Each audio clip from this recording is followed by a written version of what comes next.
Hello, everybody. Welcome back into another edition of Prime Sports World. I'm your host, David On Point Huffman. Let me change up this graphic here for a second. And on today's episode, there's a double dose of Prime Sports World. If you missed the Fantasy Football Weekly show that me and Izzy just ran, we broke down the rookies that are going into National Football League this year. Keep an eye for that content. On today's episode, it's the first of our NFL season preview series. We're starting in the NFC South with the Atlanta Falcons, who shockingly had the worst record in that division at 7-9. Arthur Smith is the head coach of this team, and we're going to break down their season. We're going to talk about their major storylines. We're going to talk about their free agencies. We're going to talk about their draft, and then we're going to have a prediction for what we think they're going to the season's going to shake up like. But real quick before we get into Atlanta Falcons, I actually have some optimism for the Atlanta Falcons. I think they could potentially have one of the better defenses in the conference. Looking at the players they added and the changes that they made to this roster, it's certainly a much different roster than the one that was Matt Ryan there, and they went to the Super Bowl and lost obviously 28-3 against the New England Patriots. Was that 5 years ago now? Maybe longer than maybe 7 years ago, something like that. But yeah, the Atlanta Falcons, this is a very different team than the one that they saw go to the Super Bowl. I don't even remember how long ago it was. But let's get right into the season preview. I'm rolling solo. My name is David Huffman. Please like, share, and subscribe to the podcast. If you do happen to miss us live, we also have a plethora of streaming platforms where you can check out all of our podcasts, because this is episode 789. We're getting close to that number 1,000. I was trying to go back to our episodes last year. We've already done 200 episodes of this podcast since last year. We're turning out good content. So if you're looking for consistent content on Facebook, Twitter, and Twitch, this is a good place to hang out. So let's get into it. So 2023, storylines when it comes to Desmond Ridder, his expectations when it comes to the 2023 NFL season. Looking at his numbers from last year, real quick, he had 708 yards passing, 2 touchdowns, no interceptions. They didn't ask him to do a whole lot there for the Atlanta Falcons. 63.5 completion percentage, which isn't terrible. He also had 64 yards rushing, which is pretty solid. He did have 2 fumbles, lost one of them. His quarterback rating, not the best at 49.8. But what are we expecting out of him this season as he goes into the season as the unquestioned starter? I know Tyler Heinicke is on the roster, but I'm not worried about Felipe Franks. I'm not worried about Logan Woodside. Tyler Heinicke, he came from the XFL 2 years ago. Came to Washington Commanders, caught them by storm. Ends up being the backup here to Desmond Ridder. I think he's the perfect backup. But I think they want Desmond Ridder to be successful. I think they're going to give Desmond Ridder every opportunity to be the starting quarterback for this team. I could see a scenario where he rushes for, 400 yards. Maybe he puts in 3 touchdowns on the ground. And then, passing yards. They're looking at him to throw for 3,000 yards, 2,500 yards in this game. Keep his passing attempts pretty low. Because I do expect this team to run the football a ton. They got Bijan Robinson. They got Cordell Patterson. They also have Caleb Huntley, who's still on this team. Tyler Algier, who's still on this roster. All of those guys are capable running backs in the backfield for the Atlanta Falcons. Desmond Ridder, my expectations for Desmond Ridder, 2,500 yards, 12 touchdowns, 6 picks. I expect him to put in another 400 yards on the ground and get 3 touchdowns in the ground as well.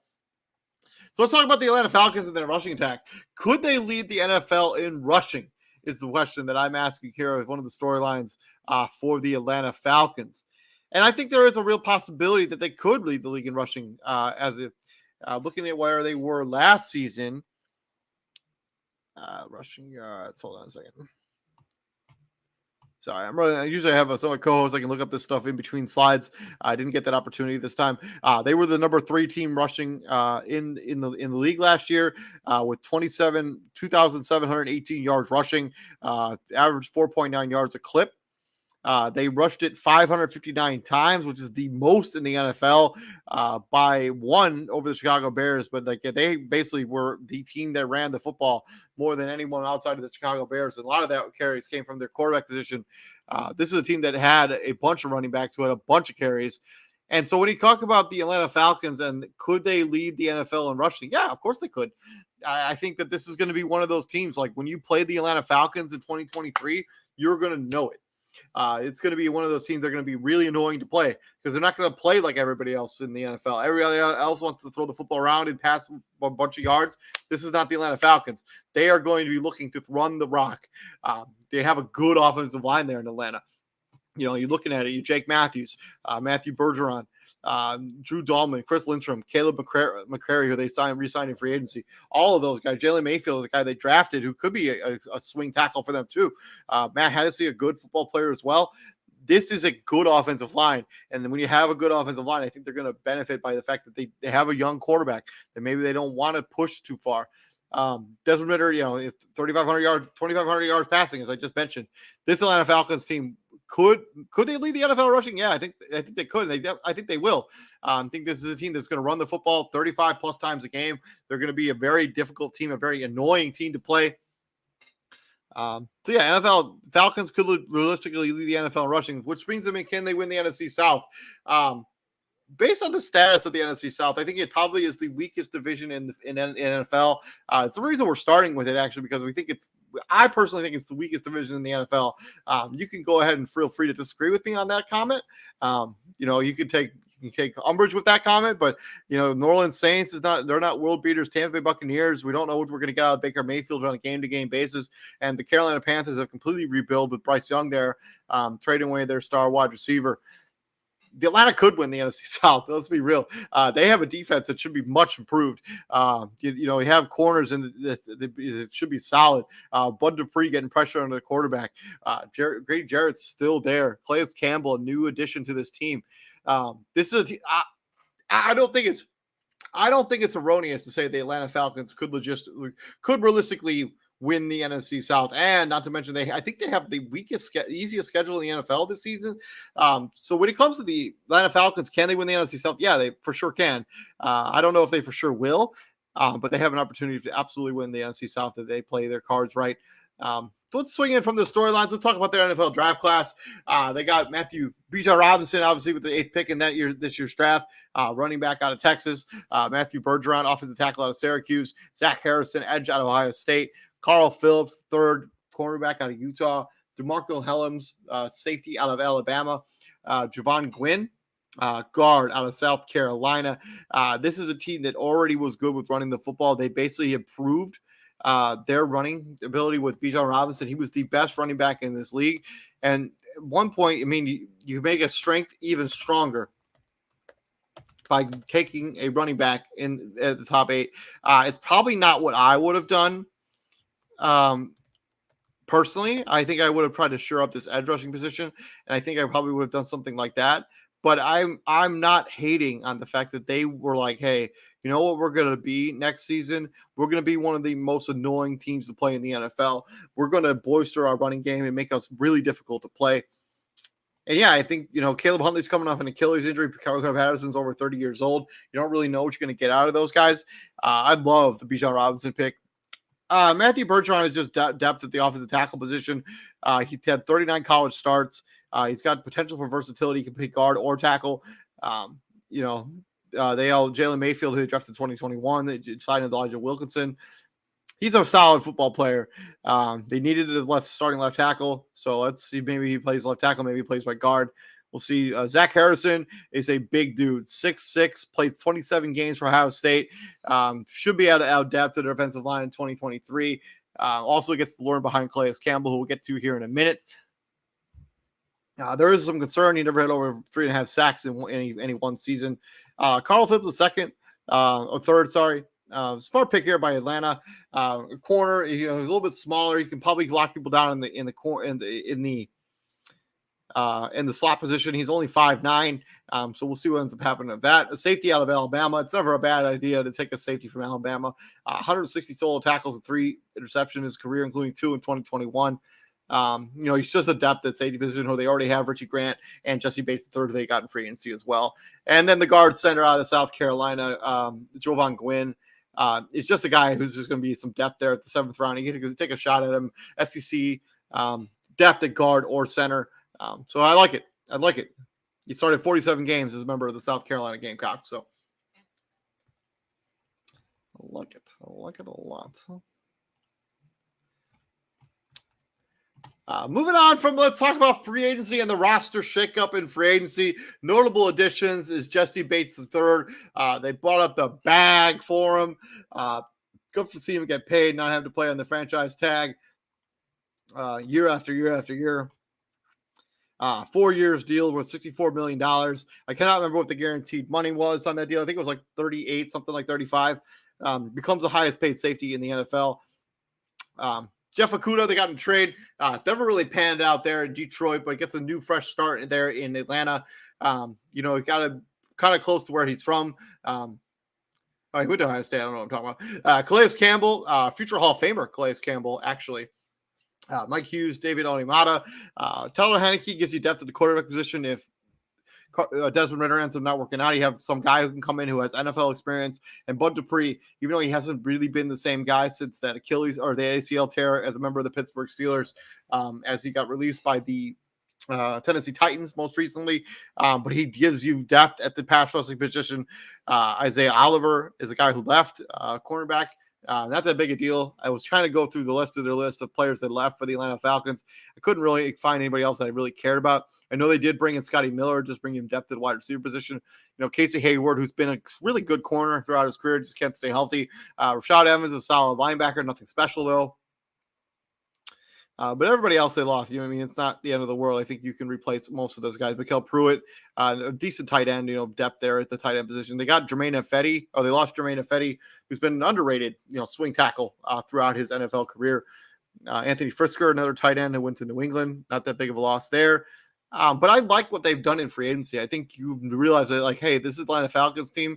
We're going to play a dirty style of football. We're going to muck up games. We're going to make things messy. We're going to hit you with a good defense, solid Calais Campbell. We're going to run the football down your throat. You're going to know you played the Atlanta Falcons every single week. You're going to realize, hey, you're playing the Atlanta Falcons. This isn't like any other team in the NFL. They're going to run the football a ton, and they're going to play good, solid defense. I think they could arguably have the best secondary in this division, which, I'm not saying a ton, but AJ Terrell, Jeffrey Okudah, Mike Hughes, if those guys pan out, that's a nice. Jesse Bates, Richie Grant, who had a solid, was his 3 or 3? Has been a solid football player for the Atlanta. Sorry. Sorry. Oh, man. Not sure where that came from. Whew. Anyways, and then Calais Campbell, a really good guy to have in your trenches. He's not the defensive player of the year guy. He was as a member of the Jacksonville Jaguars, but he's still a good football player and will give you the depth that you're looking for. I like what they did in free agency. I think this is a really good way to shake up this roster. I loved Jesse Bates, third, paying him, Jeffrey Okudah, Calais Campbell, Mike Hughes. I think these are all solid options that they've shown up here.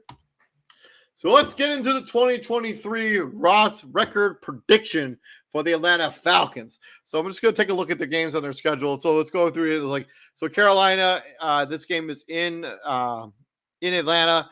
I think they win that game. I think they lose to the Green Bay Packers, so they start the season 1-1.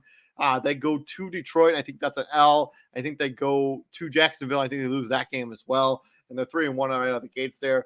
Arthur Smith also kind of just briefly touched on it here a little bit, but I can see a future where he's maybe on the hot seat this year. 3 years. This will be his third season as the head coach of the Atlanta Falcons. They have not had the kind of production, kind of success that maybe people thought he would have. So I think he's going to be under pressure to try to win now, which probably why one of the reasons they brought in Tyler Heineke, who could be a valuable piece there. Houston Texans come to Atlanta. I think they get the second victory there. I also think they beat the Washington Commanders. This game is also in Atlanta. They go to Tampa. I think they lose that game. I think they beat the Tennessee Titans. I'm not sure what Tennessee is going to look like this season. I'm not sure how motivated they're going to be to really win this season either. So I think that Tennessee, they end up winning that game. So that gets them. That's 4 games in a row they won. So they're at 4-4 out of 8 games with it, right? 1, 2, 3, 4. Yeah, they're 4-4 through 8 games. And then they go to Minnesota. They have Minnesota into their building. They lose that game. They go to Arizona. I'm not sure what Arizona is going to look like as a professional football team this particular season, especially since, they just released DeAndre Hopkins. Kyler Murray is probably going to be on the shelf for a majority of this season. I think they go to Arizona and they win that game. So they're 5-5 going into their bye, which means that down the stretch here is going to be extremely important for the Atlanta Falcons. New Orleans Saints come to town. I think they win that game.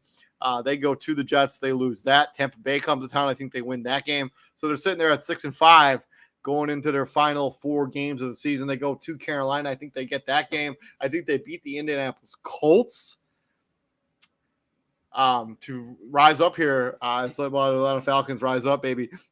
I think they look at they're 8-5 going into their final 2 games of the season, where they go into Chicago, or actually 9-5 going into right 9-6. Sorry, 6. All right, 9-6. They were 5-5 coming into their bye, so they beat New Orleans. They lose, so that's 6-6. They beat Tampa Bay. They beat 8-6, 9-6. So they're 9-6 going into their final 2 games of the season. They go to Chicago, take on the Chicago Bears and Justin Fields. I think that they get the W there, or they lose there against the Chicago Bears, against my Chicago Bears. And then they go to New Orleans to take on the New Orleans Saints in a game that could be potentially for the division. And I think they lose that game as well. But I have the Atlanta Falcons that, shockingly, I'm looking at their schedule out, I think it's pretty poor. It's pretty easy. I think they finish this season at 9-8. I do not think it'll be good enough to be a wild card team, but I do think it's good enough to win the NFC South. Atlanta Falcons, I have them finishing 9-8 as the season shakes out. Let me know what you think. How do you think the Atlanta Falcons season is going to shake out this year? I have them at 9-8. I have them as a fringe playoff team, at least a fringe division winning team. As a team with a losing record, won this division last year. But I think Atlanta, one of the reasons I like them so much this particular season is because I think they're just going to be playing a different style of football than everybody else in the NFL. Like Atlanta Falcons is going to be an annoying football team to play. And I think when you play Atlanta, you're going to know you played them. They're going to be tough. It's going to be in the trenches. It's going to be a run heavy assault. You're looking at Bijan Robinson, Cordell Patterson, Tyler Algier, Caleb Huntley running down your throat 40 times a game. And I think Atlanta is going to be better than most people predict. They also benefit the fact that you have the easiest schedule in the National Football League. I have them at 9-8 and just being a fringe playoff team. So we'll see how it ends up shaking out. Let me know what you think. I've been David Huppin, and thank you very much for checking us out. Our next show on the docket is previewing the NBA Finals. That show is tomorrow. That's going to be at 9 p.m. Eastern Standard Time. You don't want to miss that content. We're breaking down the finals. We're going to be talking about the futures of the Boston Celtics and the Los Angeles Lakers, the 2 teams that didn't advance to the NBA Finals. And again, I'm David Huppin. Please like, share, and subscribe to the podcast. And gentlemen, what do we do here at the Prime, my friends? That's right, baby. We bring the heat. We'll be back here tomorrow. You have a good night. Stay safe.